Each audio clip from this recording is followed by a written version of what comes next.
Alright, hi. I'm Naomi. I'm going to be showing you how to make a fake nose ring and how to make it look real, because mine looks real. Yeah. So the tools you will need are these color crystals that go on your nails.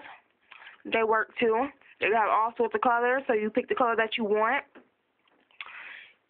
Nail glue. You don't have to use nail glue because it might enter your skin. Depends on how your skin works with it.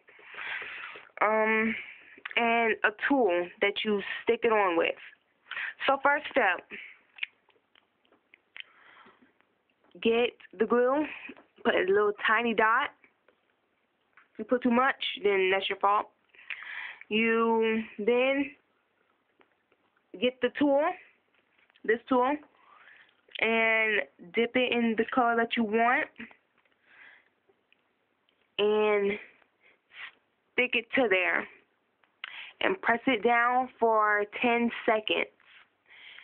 And it will stay there for a long time, just like you put glue nails on. They say for quite like a week or so. So yeah. Alright, and that's it. Thanks.